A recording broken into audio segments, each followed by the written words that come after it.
Bonjour à tous, au programme de ce 8 janvier, la folie des pick-up en France et ça inspire SsangYong, une Nissan conduite par la pensée et pour finir une session de Farm Cana avec Jeremy Clarkson.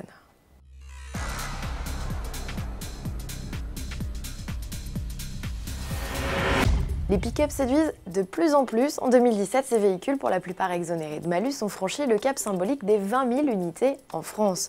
En 2 ans, le segment progresse de plus de 50% selon les données exclusives 3A Data pour AutoPlus. Il n'y a pas que les avantages fiscaux qui contribuent à l'essor du secteur. L'offre s'est aussi pas mal élargie avec l'arrivée de concurrents européens, Renault Alaskan et Mercedes Classics, face aux best-sellers japonais et américains. Car oui, le pick-up le plus vendu en France et de loin vient du pays de l'oncle Sam, c'est le Ford Ranger. Le Toyota Hilux est deuxième devant le Nissan NP300. En occasion, le modèle Ford conserve son leadership. Surprise, en revanche, la 10e place du classement est occupée par la 504 pick-up, déclinaison commercialisée en Europe jusqu'en 1996. Si Peugeot lui a donné une descendance, le nouveau modèle n'a pas vocation à faire carrière sur le continent européen. Il restera cantonné à l'Afrique et aux pays du Maghreb. Preuve que le segment a le vent en poupe, SsangYong en profite pour renouveler sa vieillissante offre. L'Action Sport sera remplacée au second semestre 2018 par un modèle répondant pour l'heure au nom de code Q200.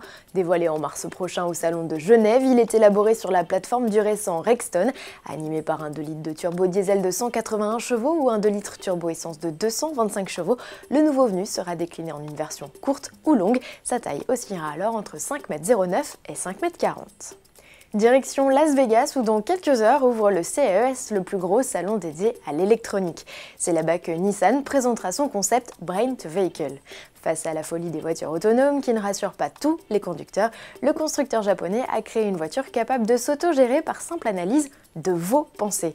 Grâce à un casque bourré d'électrodes, l'auto serait capable de prédire vos actions et d'anticiper des situations délicates en agissant d'elle-même sur le volant, l'accélérateur ou le frein. Selon Nissan, le temps de réaction pourrait être amélioré d'une demi-seconde quel que soit le conducteur. Une alternative à la voiture autonome qui donne l'impression de garder le contrôle.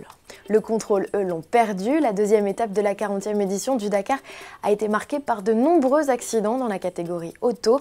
3 concurrents ont abandonné, dont l'américain Bryce Menzies, connu pour être l'auteur du plus long saut réalisé avec une voiture. Mais cette fois-ci, sa Mini n'aura pas tenu le choc à l'atterrissage. Cyril Després conserve la tête de la course au général. Stéphane Peterhansel, son coéquipier chez Peugeot, est 3e. Sébastien Loeb remonte à la 4e place. La 3e place du podium est-elle provisoirement occupée par la Toyota Hilux du Sud-Africain Giniel Devilliers. On clôture ce journal avec la vidéo d'un Farm Cana avec en guest non pas Ken Block mais Jeremy Clarkson. Le présentateur singe lasse du drift avec pour terrain de jeu un corps de ferme. On vous laisse avec cet avant-goût du 5e épisode de la 2e saison de The Grand Tour à découvrir sur la plateforme Amazon Prime Video. À demain.